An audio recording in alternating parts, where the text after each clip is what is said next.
Hello YouTube, this is Mr. Dante Dio again.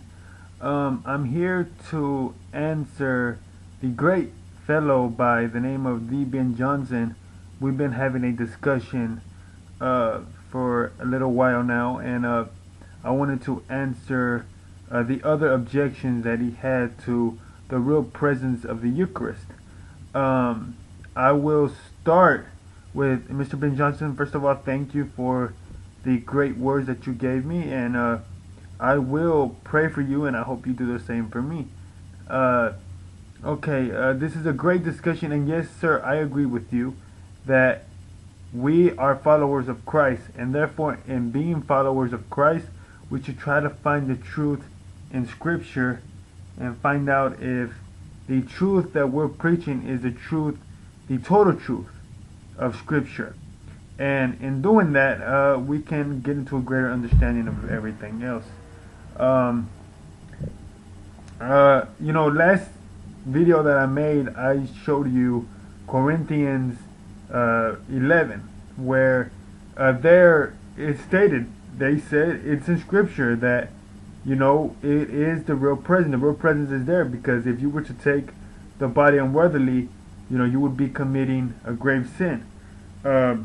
I also have another point. Now we can go on.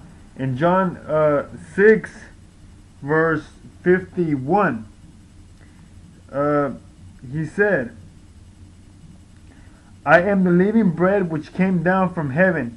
If any man eat of this bread, he shall live forever. And the bread that I will give is my flesh, which will give the life of the world. And in verse 52 it says, the Jews therefore strove among themselves, saying, how can this man give us his flesh to eat? And what's very interesting right here is that if Christ wasn't preaching a literal interpretation of what he just got through saying, was that his flesh, eating his flesh and drinking his blood, then why didn't he correct the Jews who were saying, how can this man give us his flesh to eat? Christ did not, stop them and said, hey, you're interpreting this thing wrong. I'm not talking about my body.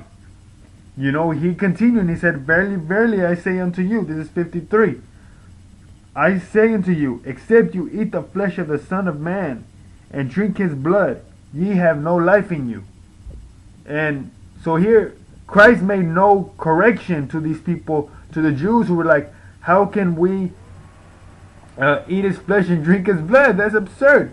And we know in Scripture, there's even talks that some people were like, unbelievable, and a lot of people left them. If we read on here, it goes on saying some people were like, we're going to leave. This teaching is too hard. Because a lot of people did not comprehend. And they were like, how can this man give us his flesh and his blood to eat and drink? But now today we know what he was talking about. And it's interesting because in the last video I talked about how if you go to the Old Testament and the New Testament, you see manna was gave down from heaven in the Old Testament. And he actually makes reference to that here in verse 57. It starts in 57.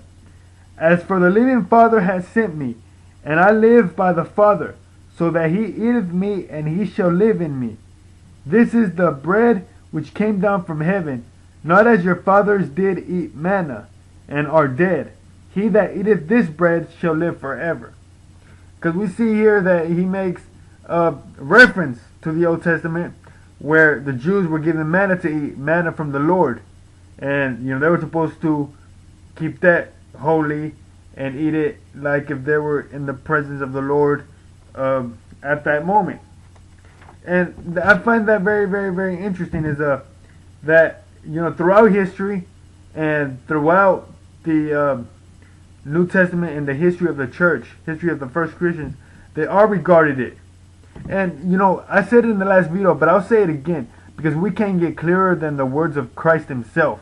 And he said, this is my body and this is my blood.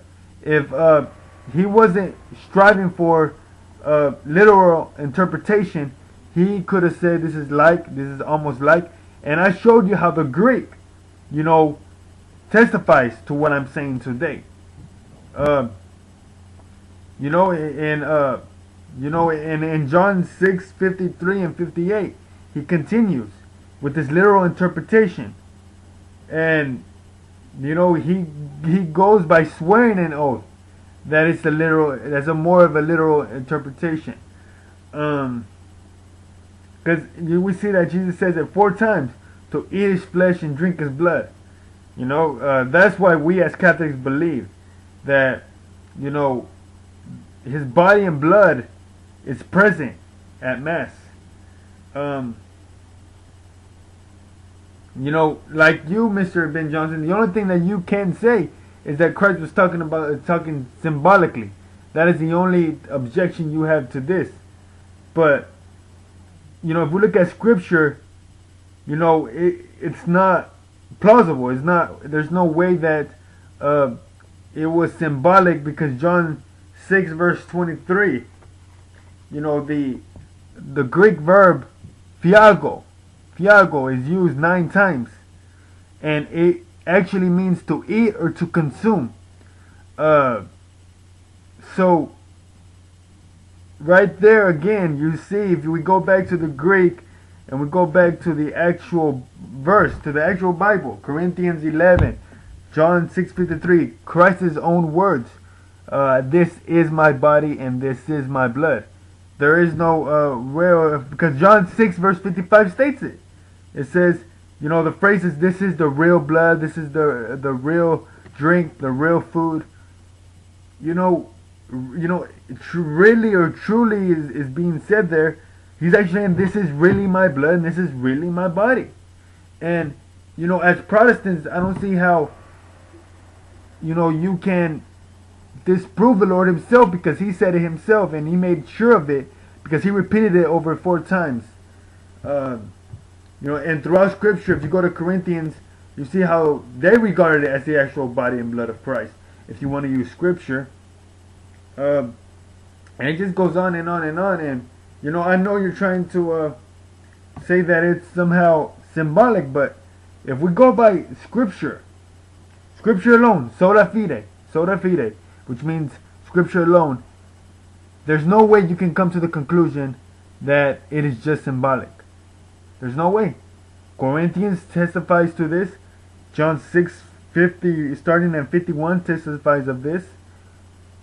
You know, Christ didn't stop them from, you know, their error. Let's say they were making an error by saying, you know, that Christ was talking literally. So how can we today say that now? With that, I guess this is my next round of that, and I will see what you have to say after that. I truly appreciate you writing back, which means that you really want to engage in Scripture, and that's good, that's great. I hope everybody, every Christian, loves to engage and talk about Scripture. So thank you, Ben Johnson. I hope you write back. I hope you watch this video as soon as possible. Thank you, YouTube. Y'all have a great day. Have a blessed day. May Christ continue to bless every single one of us. With that, I guess I've gotten better at talking on the video, I think. If not, excuse me. Y'all have a great day, and I will be back making another video after the Ben Johnson, or if I find something else that I would like to talk about. Well, thank you very much. Y'all have a great day. Mr. Dante Dio.